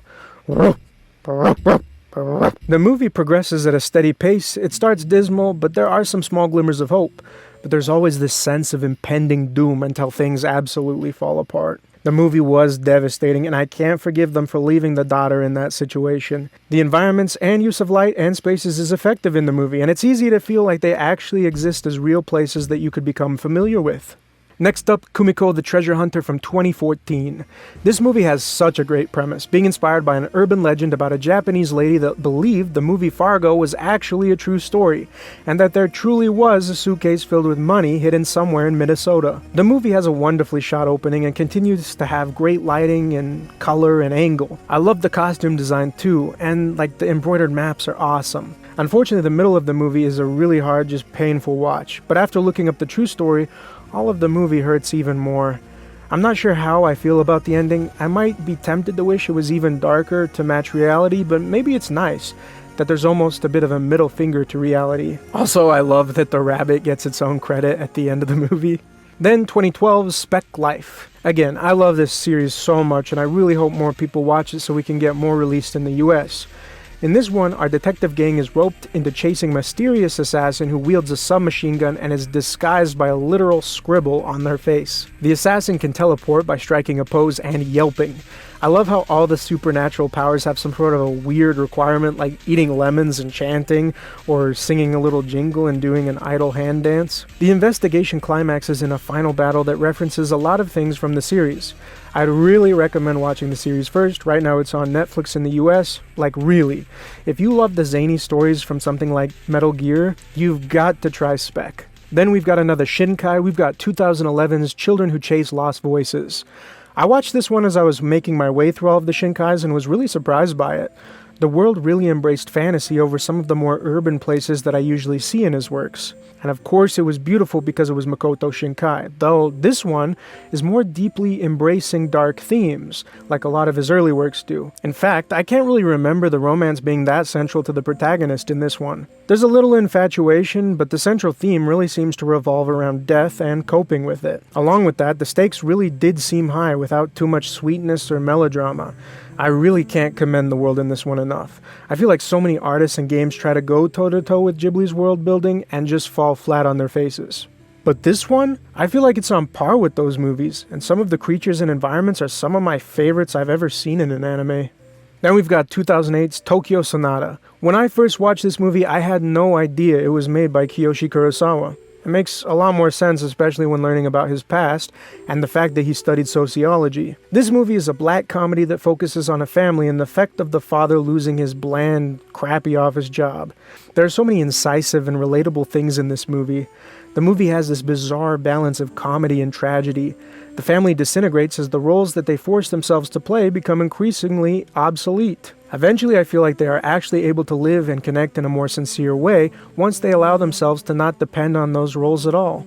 But a lot of awful things happen before that. I feel like the movie left me with a strong sense of despair, but also hope at the same time. And 2003's Zatoichi. This is Takeshi Kitano's take on the classic Zatoichi, who is a blind swordsman that saw several iterations in movies and TV in Japan. I'm still yet to watch any of the others, but I do like this one well enough. I do like it a bit less than the first time I watched it, because the first time I saw it was on this small Samsung phone at 480p that I was watching in a clandestine fashion. And at that size, I couldn't see how bad the digital effects were, and baby, they are bad. We're talking Nigerian indie bad. It kinda sucks, but honestly, maybe the goofy effects kind of fit the bizarrely camp movie. It feels like Kitano was really letting a lot of his zany comedy shine through, and honestly, I kind of dig it. The rice farmers made me laugh a couple times, and honestly, a lot of the action is pretty decent. The drawing moment in the tavern where they draw their swords is hype. It's hype. It's awesome. I love the reveal at the end, and there's nothing quite like the mental flashbang of having a full-length tap dance and stomp number after the massacre of the finale. And another Kiyoshi Kurosawa, we got 2001's Pulse. This movie follows two groups of people. One of them is a group of friends who work at a greenhouse and find one of their friends having ended it all in their apartment. And also in the apartment are some clues that begin to suggest that what he was doing on the computer may be connected to what happened. The other group consists of a man who attempts to connect to the internet for the first time on his computer, and his computer basically becomes possessed, so he asks for help from a computer science office. I feel like this movie had a super strong first half with some of the most dread I have ever felt in a movie. There's some iconic moments like the running ghost, but then things really go downhill in the second half. It starts to meander, and it seems like it really doesn't know how to end. And there's a really wacky plane crash scene that felt completely out of place, and the CGI was a little bit jank. I did like the metaphor for how the internet just brought isolation and depression, and there is some great techno horror. And it's something I feel like a younger generation might not even understand firsthand, because honestly, before UI and UX designers got their hands on computers, the internet was a scary thing. It always felt like you weren't really supposed to be there. And 1980's The Beast to Die. This movie really caught me off guard. This one starts with a violent robbery of a casino, then a murder of a detective. Then we meet our deranged protagonist, who enjoys symphonic music.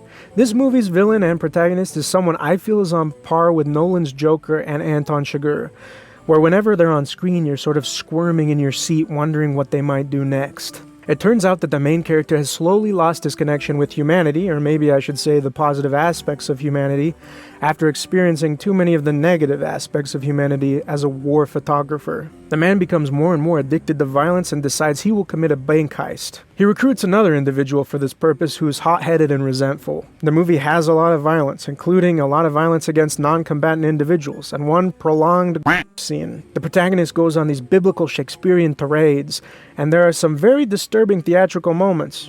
Despite all this violence and disturbance stuff, though, I really feel like the violence of the movie is not glorified. Most of it leaves a very bad taste in the mouth, and some moments were genuinely surprising to me. I was so fascinated by the movie, I actually watched the special features, and I watched an entire interview by the screenwriter. He explained that the movie was based off of a book, and at the time, a lot of young men saw the book as an inspiration or something cool, kind of like a misunderstanding of American Psycho. And he wanted to make sure that that same misunderstanding did not happen in the movie, which, honestly, I'd say the movie does do a better job of showing violence under a disturbing spotlight that can make the viewer more critical of the protagonist. One thing the movie doesn't do that great of a job with, though, is a lot of the action. The bank heist is pretty decent, but outside of that, there's a lot of mega flopping moments. Like the yee-yee-ass fight scene at the beginning is ridiculous. And if I could get my hands on a time machine, I would go back in time and tell the director to shut up and just listen to the screenwriter and keep the original ending, because the original ending that he was going to do was poetic and actually made sense. The ending that's in the current cut of the movie is just goofy and completely nonsensical and misplaced. Then we've got 1964's Woman in the Dunes. I always hear a lot of directors recommending this one, and I've seen a few people put it high on their list online. I finally got a chance to buy this one on sale at the Criterion sale, and whoa, this is not what I was expecting. From the cover and title, I had expected some sort of an art house, surrealist, erotic trip, but instead, this was honestly sort of a horror movie. In Woman in the Dunes, an amateur entomologist visits some isolated dunes to try and find some bugs for his collection, but he accidentally misses the last bus.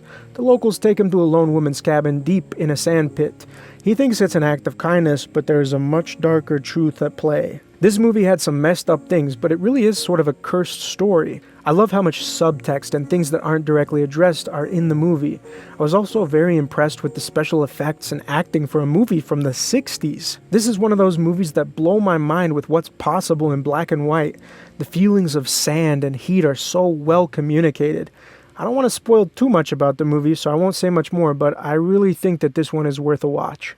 And 1964's Three Outlaw Samurai. I went and saw this movie in the back of a dive bar in Salt Lake City with the Salt Lake City action movie community. It was an awesome way to experience one of these movies, and I really want to do something like that again. This movie tells the story of some men that become involved in a conflict between the peasants and upper class of a town. The movie had some really impressive shots, and much of the composition and lighting was handled really well. It had a compelling story that touched on class warfare. If you like Seven Samurai and haven't seen this one yet, I would definitely recommend giving this one a shot. And 2012's Evangelion 3.33 or 3.33333 or 3.0, You Cannot Redo. Again, I never really know how to explain these movies, but in this one Shinji is retrieved years later and now Misato commands a flying battleship and wants to destroy NERV, I think. Everyone is pissed at him for the last cataclysm or whatever. Misato is just angry all the time. They put a bomb collar on him, and eventually Shinji is reunited with his twink crush. They basically try to start another apocalypse. Rei gets roped into it because she doesn't have a brain. Then Asuka and Mary try to stop the apocalypse, and in the process, everybody's mechs get wrecked. Shinji crashes out because his twink friend now also doesn't have a brain anymore. Then Asuka rants at Shinji because he keeps being a little wiener. Again, the visuals are top tier, and supposedly they keep enhancing them. I guess every time they update the visuals, they add more 3s to the title. So in 2033, this movie will be called Evangelion 3.333333. Unfortunately, the thing I hate most about this movie is that now, even with the perfect opportunity to age up the protagonists, they choose not to. They even specifically address that despite 14 years passing, they all still look like children because it's a side effect of piloting the mechs or some other bullshit. It's just whack. And with another Shinkai, 2004 is The Place Promised in Our Early Days. The Place Promised in Our Early Days is a very Makoto Shinkai movie. It has a young love romance at the center of some cataclysmic conflict with really beautiful art and a lot of lens flares. I have a feeling Christopher Nolan would really love Shinkai. Anyways, this movie is about an alternate reality Japan that got the North and South Korea treatment. And in the South, there's a young trio that have dreams of building an airplane. They eventually abandon their project when the girl of the group falls into a coma. And in between North and South Japan is a giant mysterious tower with apocalyptic possibilities, and it seems that their friend who's in a coma might be the key to subduing the tower. I feel like in this movie I could have done without a lot of the romance, melodrama, and would have rather focused on the conflict, but it has a super cool concept. It is pretty weird seeing violence in this style though. Next, 2002's The Cat Returns. This is one of the few isekais that I do like, and of course it's by Studio Ghibli. In this one, a girl is roped into a magic kingdom that is sort of tangentially connected to Whisper of the Heart, and where she starts to transform into a cat. The premise is pretty silly, and some of what happens in the Cat Kingdom is a little nonsensical, but it is a fun ride. The characters are fun to enjoy and complement each other well. There are some hilarious moments like the Secret Service cats or throwing entertainers from the roof. The movie has a great pace and some dynamic scenes. The art is great, but some things didn't quite mesh well and weren't up to much of the Ghibli standard. Now we're on the movies that I gave 17 out of 22. Starting with 2023's Call Me Chihiro. This movie is about a woman who calls herself Chihiro, who has started to work at a bento shop, but there's rumors she used to work as a prostitute. The movie does a really good job of adapting its source material, so it doesn't have a typical story structure. I really love this movie, and I hope more people see it so that we can get a US Blu-ray release someday, because the Japanese Blu-ray doesn't have any subtitles. This movie was very funny and touching. I also think it has some great expressions of strength and power in a woman. I love the movie so much that I even started painstakingly translating the first volume of the manga because there is no official English translation. I really recommend this movie, so please watch it if you can. I think it's on Netflix right now. Then 2021's Drive My Car. This movie is about a stage actor who was married to a writer. They had a very loving and intimate relationship, but one day he discovers her having an affair with another actor in one of her current shows. He tries to hide his knowledge of this, and then soon after his wife tragically dies at a very unfortunate time. The husband understandably has a mental breakdown when trying to perform on stage, and then the main story starts a couple years later where he's been invited to a residency to direct the same play in Hiroshima. And wouldn't you know it, the man who is having an affair with his dead wife is one of the leading actors. While the husband is on the island though, the production company won't let him drive, so he meets a mysterious woman that acts as his driver. The story is loosely based on a couple Murakami short stories, but I'd say they're massively improved. I don't know if I could even explain it, like why, but I feel like this is one of the sexiest movies I've ever seen. Like I'd put it up there within The Mood for Love and Decision to Leave. Plus, the Sab Turbo in this is absolutely divine. Then we've got 2020's The Real Thing. This is an insanely long movie, at nearly 4 hours long. I think it will probably be the longest movie I've seen this year, maybe the longest movie I'll see for a long time. And so I think it's a massive compliment when I say the movie did not feel that long. There were a couple small moments of action, but for the most part, this movie was just pure drama, just relationships, dialogue, subtext, and emotion. If somebody tried to sell this movie to me, I think I would be extremely skeptical, but I actually ended up really liking it. The movie is basically about a yes man, nice guy who is doing well enough in his job, but because of how he lives, he is thrown around in relationships. But then, the man meets and becomes obsessed with a woman who is basically a female embodiment of No Longer Human by Osamu Dazai. But she's pretty. She's kind of hot. She's a hot mess, but also charming at times. Like her smile when she's playing with the sparklers is disarming. But then she literally does some fuck shit 30 seconds after that. Bit by bit, we are breadcrumbed into learning more about the woman. Sometimes the information is more confusing, frustrating, or even humanizing. Eventually, the man's choices catch up to him, and the movie stops following him and instead follows the woman. This part of the movie has one of those moments that I consider to be a representation of what I think love truly is. The map is just awesome. And it's impressive that the movie manages to change my opinion and desire that I held for the first few hours of the movie towards the woman, because I was not rooting for her at first. I also like that the movie showed some of the darkness that women will bring to a relationship, some of the possession, limerence, and capriciousness that can manifest in toxic ways, and how sometimes you take the knife, and sometimes you hold the knife in relationships. I don't think this movie is really for everyone, but if relationship dramas interest you, I would totally recommend this one. Then 2010's 13 Assassins. This is another Takashi Miike joint. This one starts by setting up the aristocrat character who is an absolute piece of shit.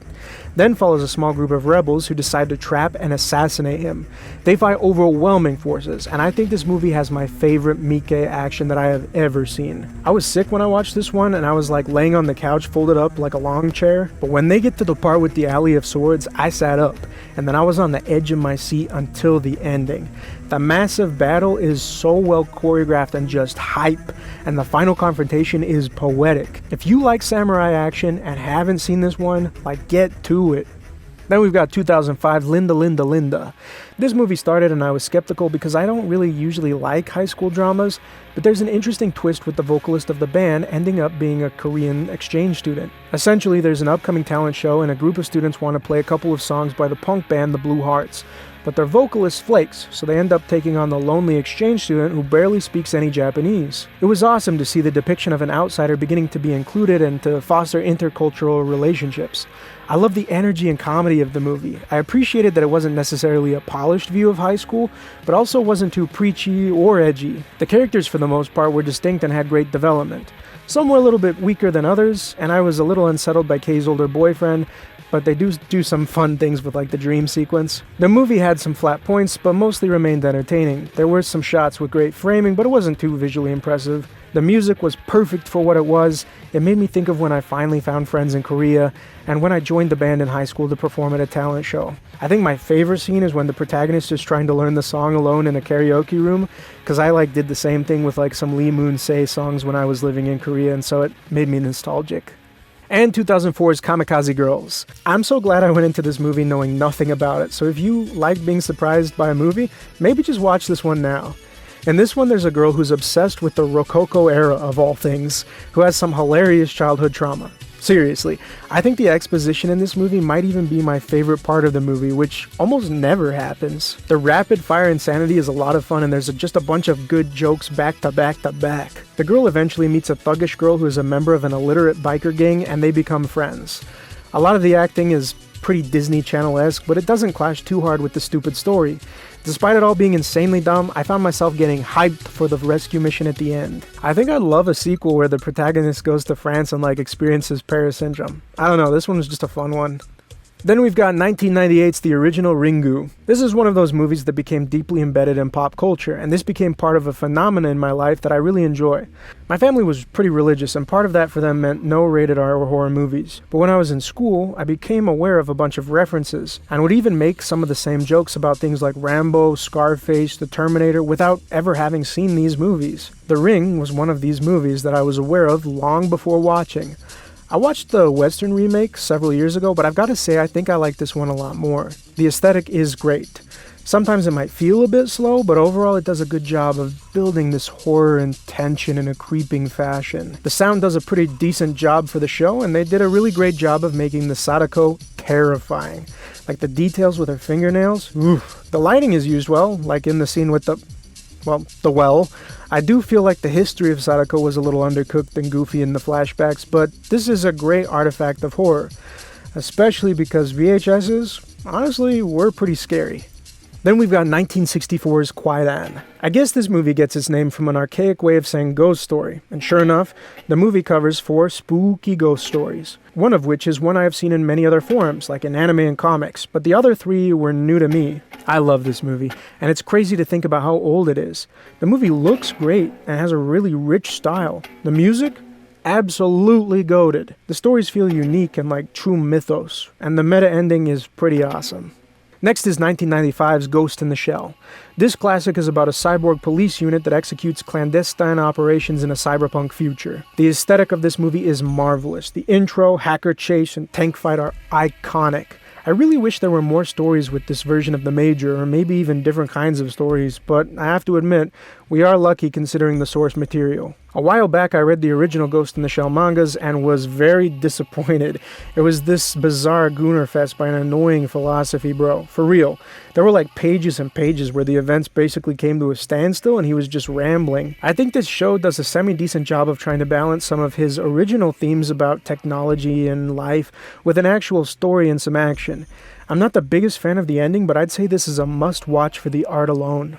Then we got another one that I watched in theaters this year, 2025's Chainsaw Man Arc. This movie is a sequel to the first season of Chainsaw Man, which so far has been a pretty silly, violent, very shonen story of a boy deep in debt who merges with his pet demon dog, Chainsaw, so that he doesn't die after failing a mission. He's then recruited by a mysterious and powerful woman to join an organization that uses demons and curses to hunt other devils. In this movie, Denji meets a girl that shows interest in him, and they go on little dates. He also goes on dates with Makima, which is where there's my favorite little aside in the movie, where they talk about needing to find the 1 in 10 movies that actually affects you. The movie had great, intense, and bombastic action, but the characters and story were just, good to me. Maybe my expectations were a little too high because all the promotions I saw before seeing it in theaters were talking about how it reached 100% on all the critic websites. And don't get me wrong, it's good, real good, but I don't feel like it can go toe-to-toe with the best Shinkais or Ghiblis yet. I feel like with Chainsaw Man, I can tell that there's something happening deeper behind the scenes, but so far, a lot of the humor and themes are very virginal. And that's not bad, everyone starts out as a virgin, but I feel like other movies have themes that are more relevant for a whole life, or universal for more people. I see a lot of people talking about how the Reze arc is so deep. Wow, you can't implicitly trust a pretty woman. The manic pixie dream girl just used him. I don't know.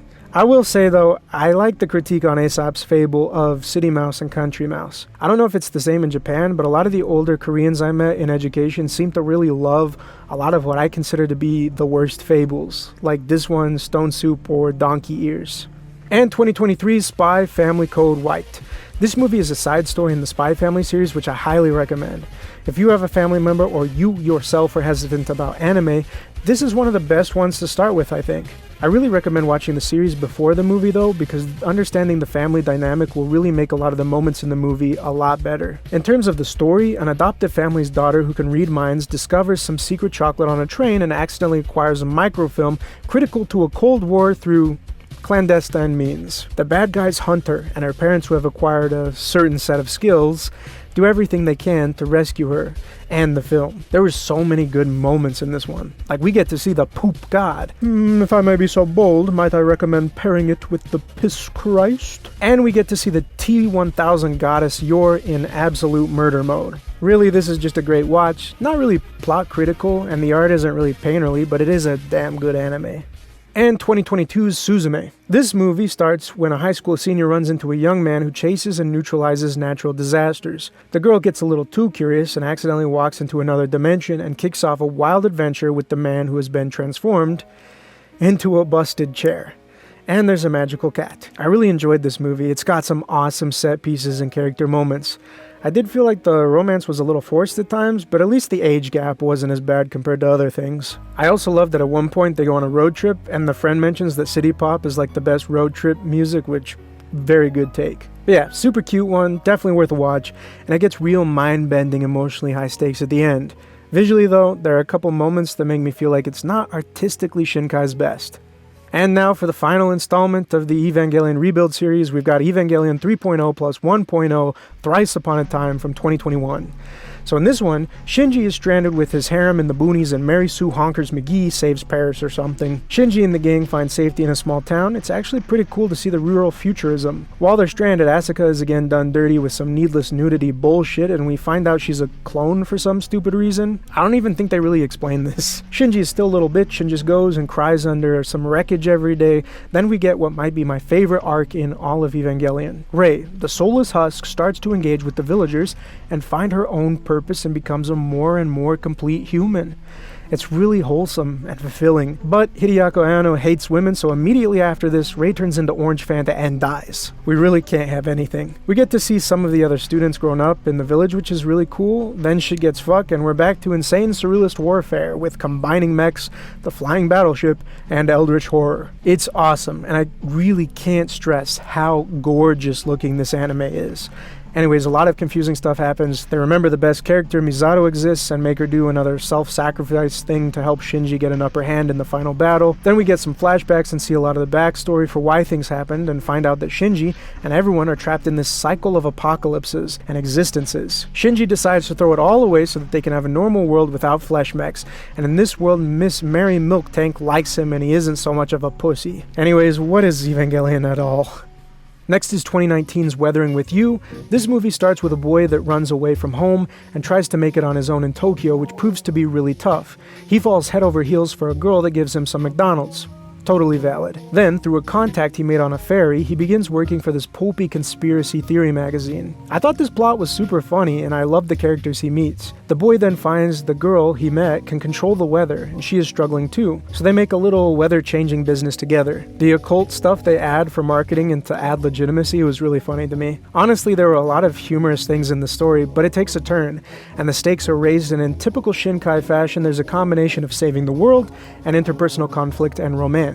It does get a little overdramatic in parts, and some of the action with the cops felt contrived, but still, this movie is a great ride. Plus, all of the weather effects give Shinkai and his team a great opportunity to flex the beauty that they're capable of creating. There's so much great B-roll in this movie that made my heart ache with nostalgia for Korea. And 2008's Ponyo. This Ghibli film is about a daughter of a sea goddess escaping to the surface and meeting a young boy. They become friends and do their best to help each other. It has a bit of a slow start, but builds momentum. The conflict of Ponyo isn't the most engaging, and the undersea father character wasn't my favorite. He felt a little underdeveloped. Same with both of Ponyo's parents. But Ponyo and the boy and his family are great, especially the mom. You know I love me a lady who can enjoy a cold one and drives like she's in hot version. The art was really lovely and the music was outstanding. I feel like I see a lot of hate for Ponyo online, but I really like this one. I really love the Morse code scene. Then we've got 2006's The Girl Who Leapt Through Time. This movie follows a girl in high school that doesn't really know what to do with her future, but accidentally gets the ability to go back into time. She uses this ability to manipulate a lot of outcomes, which leads to a lot of funny moments. But ultimately, she realizes that in using this advantage to benefit herself, she ends up hurting a lot of people around her. During all this, she's got a relative that is working on restoring a painting that is much more central to the mysterious events than expected. Eventually, the girl figures out that her powers of time manipulation are limited, and the timing for this comes at an awful moment. I really enjoyed this one, and I think I'll need to start watching the director's other movies. A lot of the time travel stuff doesn't seem super well thought out, but overall the movie is effective and entertaining. And 1995's Whisper of the Heart. For this Ghibli movie, we follow a young girl who is struggling to find her place and purpose in life as she starts to grow up. There's a bit of a romance, but luckily nothing too deep, just sweet. It's a very moving and charming movie that weaves itself together very well. It's a great slice of life and coming-of-age story that is relatable and moving. I'm not the biggest fan of how the ending is handled, but the characters were distinct and often engaging. Sometimes it's a little crazy or cringe, but that's the middle school vibe that it portrays. The story is mostly slice of life, but still manages to be interesting even with just kid drama throughout the movie. The art is splendid and refreshing, and the storyline about her writing is inspiring as a creative. And we've made it to the 18s out of 20. First up is 1985's Tampopo. We are introduced to this movie by the man in the white suit who tells us to shut up and enjoy the movie, and you know what? I respect that. Then we meet a pair of truck drivers that stop at a ramen shop. They taste the ramen and realize that it is incredibly mid, maybe the most mid ramen to ever exist.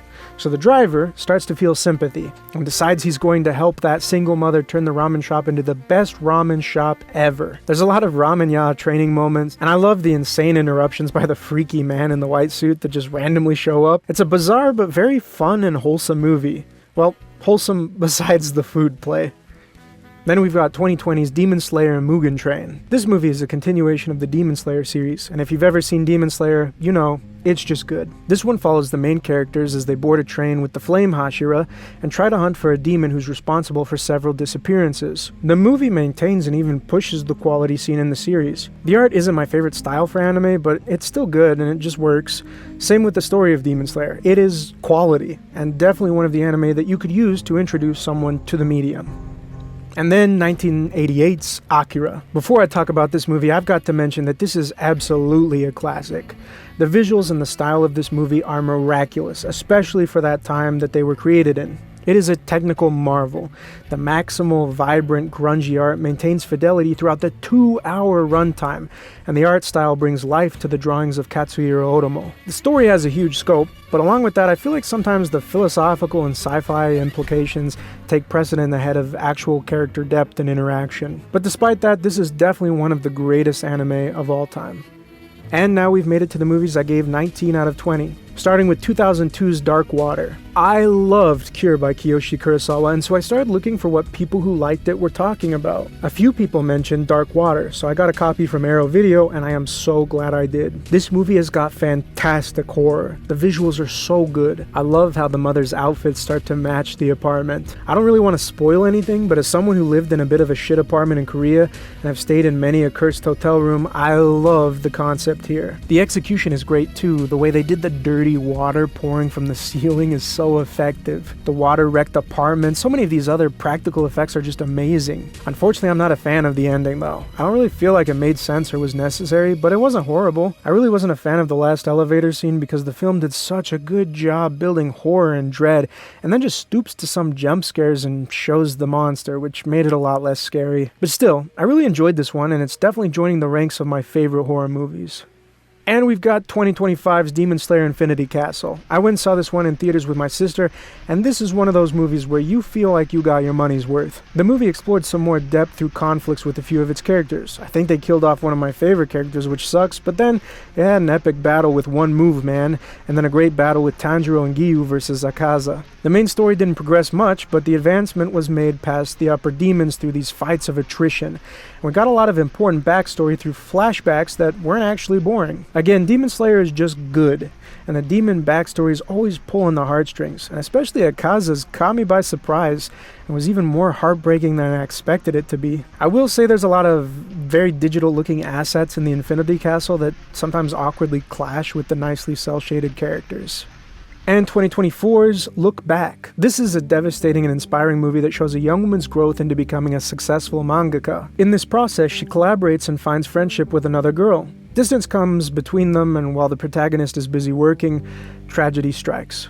This movie had some sort of mystical time travel-esque elements that could be also interpreted as reminiscing or looking back and wondering what if. It's a really fascinating story, and it's made by the person who makes Chainsaw Man, which really surprised me.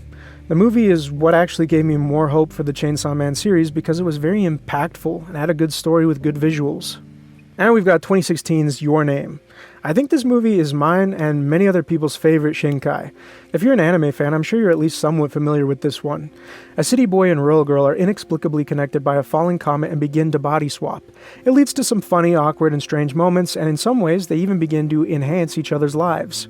Eventually, they commit to meeting each other, but this leads to a horrifying revelation that kicks off a great adventure. This movie isn't that old yet, so if you haven't seen this one yet, I'm not going to spoil it for you, so just watch this one. If you have seen this movie, you know that it is absolute cinema. The juxtaposition of the urban and folk settings really allowed the team of Shinkai to show off their talent in full force. The story is moving and engaging. This is just one of those movies where after it's done, you just want more, and you almost need to take a break from watching other things because it's just hard to compare to it. And 2011's Summer Wars. I went and saw this one in theaters after the remaster, and I didn't know anything about it, and that made it a lot of fun. In this movie, a boy is roped into pretending to be his friend's boyfriend at their family reunion. He usually works as an IT guy for this big social media company, and eventually his math skills are used to hack the entire internet. I loved a lot of the character interaction. There's a lot of funny and cute moments between the kids and the family, and the art looks really nice for the most part. The internet world does look a little goofy and like the game that is going to be playing in the background of like a sitcom, but I can forgive that because of the bombastic and escalating story that incorporates kind of the Meet the Robinsons-esque family collaboration. The one thing I can't forgive though is that they destroy a perfectly beautiful RX-7 FD. Also, I need to watch this one again, but I remember being kind of disappointed in some of the romance aspects of the movie, but overall, I thought it was a great watch. And 1997's Princess Mononoke.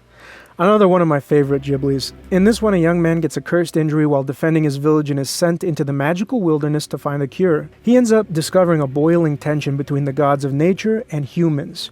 It's a great story with a great message. It feels grand and mythical.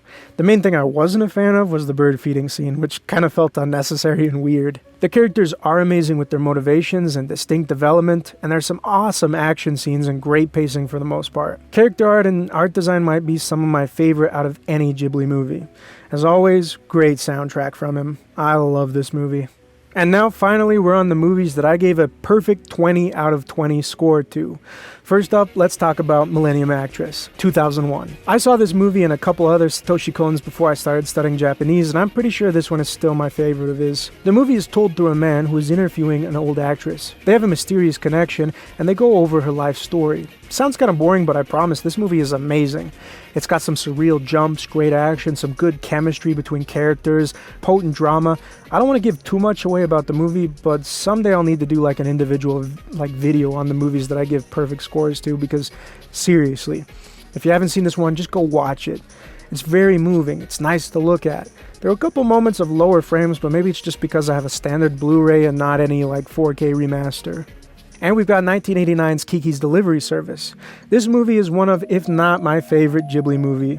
This is a movie that always comes to mind when people complain about media not having a male protagonist because now it's not relatable or whatever, because Kiki is a character that I really relate to, especially when I think about my crazy adventures in life that happened when I moved to live abroad. I've actually spent a third of my adulthood outside of the United States, and a lot of the challenges and enjoyment that come from living alone in a strange place feel really well described in this movie. I absolutely love the opening when she takes off and the radio kicks in. I get goosebumps every time. I was lucky to go and see this in theaters, and that moment was phenomenal. And finally, we've got 1997's Cure. I watch a lot of those videos where directors talk about their favorite movies, and a lot of them say there's not really that many perfect movies before they introduce one that blew them away. I think Cure is a perfect movie, and I was absolutely blown away by it. It is the most I've ever been impressed by a horror movie. The visuals, the style, the soundtrack, the acting, the tension, the picture, the visuals, it's all fantastic. I love the beginning and progression of the story. I started this movie knowing nothing about it, and I am so grateful I did.